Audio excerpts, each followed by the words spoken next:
राधे राधे बच्चों। तो आज की इस वीडियो में हम बात करने वाले हैं क्लास 10th इंग्लिश की फर्स्ट फ्लाइट जो बुक है उसके चैप्टर नंबर 3 की, जिसका नाम है टू स्टोरीज अबाउट फ्लाइट।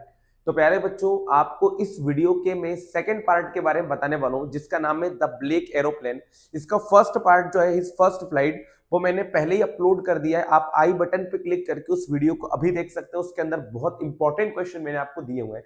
आज हम इस वीडियो में बात करने वाले हैं इसके सेकंड पार्ट की, जिसका नाम द ब्लैक एरोप्लेन है, जिसे फ्रेडरिक फोर्सिथ ने लिखा हुआ है। बहुत इंपॉर्टेंट चैप्टर है जो आपके एग्जाम के लिए, मतलब इस साल इसमें से एक क्वेश्चन 100% आने ही वाला है, तो आप इसको बिल्कुल परफेक्ट कवर कर लीजिएगा। प्यारे बच्चों, हमारे चैनल पे आपको 10th और 12th क्लास के हर एक सब्जेक्ट का वीडियो मिलेगा। बस ग्रेजुअली आप हमारे चैनल को सब्सक्राइब करते जाइएगा और बहुत सारे लोगों तक इसको शेयर कर दीजिएगा। बहुत ही बेहतरीन तरीके से हम सारी चीजों को यहाँ पर अपलोड करेंगे। तो चलिए इस वीडियो को स्टार्ट करते हैं। इसका फर्स्ट पार्ट जो है आपको आई बटन पर या डिस्क्रिप्शन में लिंक मिल जाएगा, आप उससे चेक कर लीजिएगा। तो चलिए हम इस वीडियो को स्टार्ट करते हैं। एक और इंपॉर्टेंट बात मैं आपको बता देता हूँ, आपको 10th क्लास के इंग्लिश के कंप्लीट वीडियो चाहिए तो उसकी प्लेलिस्ट भी डिस्क्रिप्शन में दी हुई है, तो आप प्लेलिस्ट की सारी वीडियोस को देख सकते हो और आई बटन पर भी आपको ये मिल जाएगा। तो प्यारे बच्चों, सबसे इंपॉर्टेंट बात मैं आपको बताता हूँ कि चैप्टर का जो नाम है वो याद रखिएगा, टू स्टोरीज अबाउट फ्लाइंग है। इसका first part, his first flight जो है, इसके क्वेश्चन आंसर मैंने आपको पहले ही अपलोड कर दिए हैं। आज इसके सेकंड वाले पार्ट की हम बात करेंगे, जिसका नाम आप याद रखेंगे द ब्लैक एरोप्लेन, और इसको लिखा है फ्रेडरिक फोर्सिथ ने। तो प्यारे बच्चों, इस वीडियो में मैं आपको बहुत इंपॉर्टेंट क्वेश्चन बताऊंगा जो कि एग्जाम पर्पज से बहुत ही ज्यादा इंपॉर्टेंट आपके लिए रहने वाले हैं।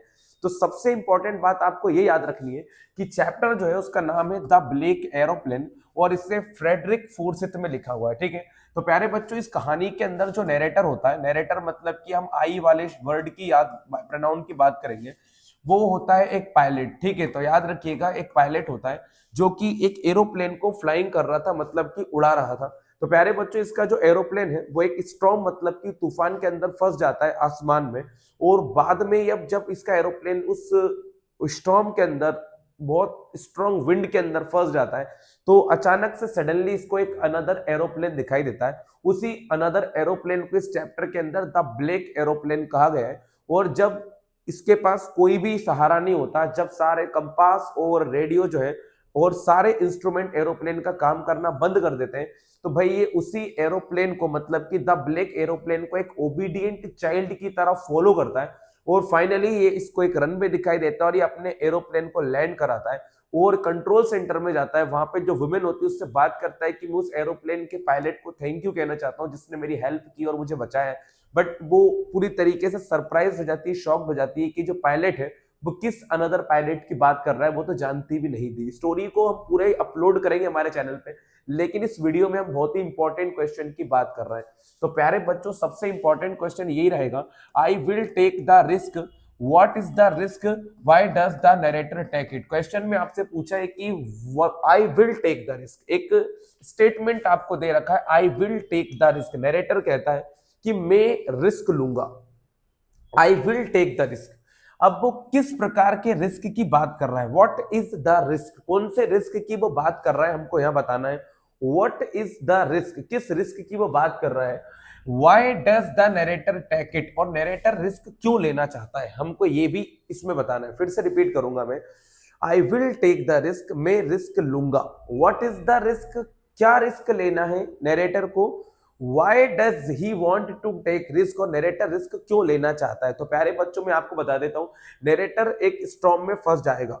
ठीक है, यही रिस्क वो उठाता है, और वो रिस्क इसलिए लेना चाहता था क्योंकि उसे अपने घर जाना था और इंग्लिश ब्रेकफास्ट करना था। तो आंसर में लिखा हुआ है the narrator is flying the aeroplane.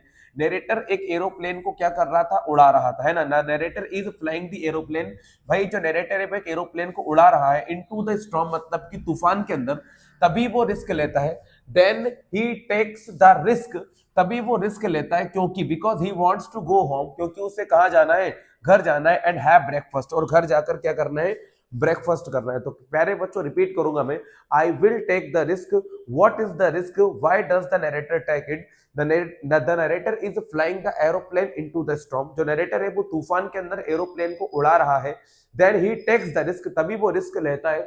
और रिस्क क्या होता है, सुनिएगा ध्यान से, because he wants to go to home, क्योंकि उसे घर जाना है, एंड हैव ब्रेकफास्ट, और क्या करना है, ब्रेकफास्ट करना है। तो रिस्क किस चीज का लिया उसने, स्टॉर्म के अंदर एरोप्लेन को फ्लाइंग करने का। प्यारे बच्चों सेकंड क्वेश्चन की तरफ हम जाएंगे।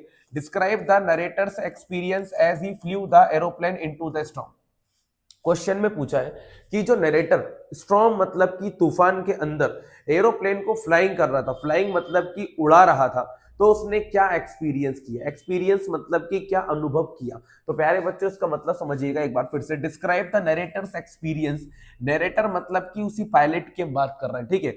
Describe the narrator's experience as he flew the aeroplane into the storm. जब नरेटर उस तूफान के अंदर एरोप्लेन को फ्लाइंग कर रहा था मतलब कि उड़ा रहा था, तो उसने किस चीज को एक्सपीरियंस किया हमको इस क्वेश्चन के अंदर बताना है। तो यहाँ आंसर लिखा हुआ है एज ही फ्लू, फ्लू जो है सेकंड फॉर्म है, as he flew the aeroplane into the storm. जब वो अपने एरोप्लेन को तूफान के अंदर उड़ा रहा था, सो ही शा यूज ब्लैक क्लाउड्स, तभी उसने बड़े बड़े यूज ब्लैक क्लाउड्स को देखा। किसके सामने? In front of the aeroplane, aeroplane के सामने देखा। ही फर्दर सा दैट, उसने ये भी देखा कि his radio and compass were not working, उसके रेडियो और जो कंपास है वो बिल्कुल भी काम नहीं कर रहे हैं। His aeroplane was twisted into the storm, उसका जो एरोप्लेन था वो तूफान के अंदर ट्विस्ट कर रहा था, मतलब कि गोल गोल घूम रहा था। एंड देन ही सा एन अनदर एरोप्लेन, तभी उसने एक दूसरे एरोप्लेन को वहां पर देखा। एक बार फिर से रिपीट करूंगा। Describe the narrator's experience as he flew the aeroplane into the storm. भाई नरेटर के उस एक्सपीरियंस को डिस्क्राइब कीजिए जब वो एरोप्लेन को तूफान के अंदर उड़ा रहा था। तो आंसर लिखा हुआ है as he flew the aeroplane into the storm. जब वो तूफान के अंदर एरोप्लेन को उड़ा रहा था, देन ही शा यूज ब्लैक क्लाउड्स, तब उसने काले घने बादलों को देखा। In front of the aeroplane, aeroplane के सामने देखा। ही फर्दर सा दैट, उसने ये भी देखा is radio is compass were not working, उसके रेडियो और कंपास बिल्कुल भी काम नहीं कर रहे थे।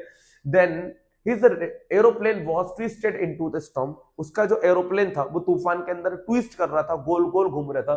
तभी ही शा एन अनदर एरोप्लेन, तभी उसने एक दूसरा एरोप्लेन भी देखा। तो प्यारे बच्चों ये था इसका सेकंड क्वेश्चन। थर्ड क्वेश्चन आपसे पूछा है what made the women in the control centre looked at the narrator strangely. Control centre के अंदर जो विमेन थी वो नरेटर को बिल्कुल अजीब तरह से क्यों देख रही थी। What made the women in the control centre look at the narrator strangely. Control centre के अंदर जो विमेन से नरेटर की मुलाकात हुई थी वो उसको अजीब तरह से क्यों देख रही थी। The women in the control centre looked at the narrator strangely. Control centre के अंदर जो विमेन थी वो नरेटर को बिल्कुल अजीब तरह से देख रही थी, क्योंकि because he asked about the another pilot, क्योंकि नरेटर जो था वो दूसरे पायलट के बारे में पूछ रहा था। But the women did not know about another pilot, लेकिन जो विमेन थी वो किसी भी पायलट के बारे में कुछ भी जानती नहीं थी। तो प्यारे बच्चों ये भी बहुत इंपॉर्टेंट क्वेश्चन है। एक और क्वेश्चन दिया हुआ है who do you think help the narrator to reach safely. अब क्वेश्चन में पूछा है आपको क्या लगता है कि नरेटर को सही सलामत पहुंचने में किसने मदद की होगी। तो आंसर में लिखा हुआ है I think that when the narrator was in trouble.